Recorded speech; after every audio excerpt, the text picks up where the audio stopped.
The 2019-2023 Mazda 3 key fob battery, typically a CR2032, powers the remote's functions. Begin by locating the small slot on the back of the key fob, usually near the key ring attachment.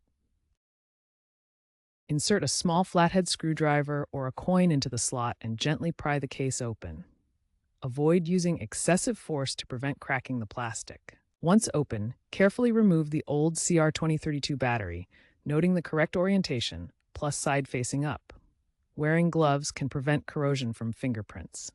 Properly dispose of the old battery at a recycling center due to its lithium content.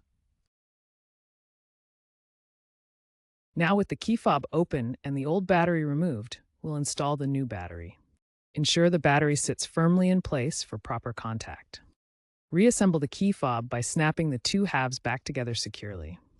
Test the key fob by attempting to lock and unlock your Mazda 3 from a short distance. If the key fob doesn't work, ensure the battery is correctly installed and seated. If issues persist, reprogram through the vehicle's infotainment system under Vehicle, then Key Programming, or consult a Mazda dealership. Thank you for watching.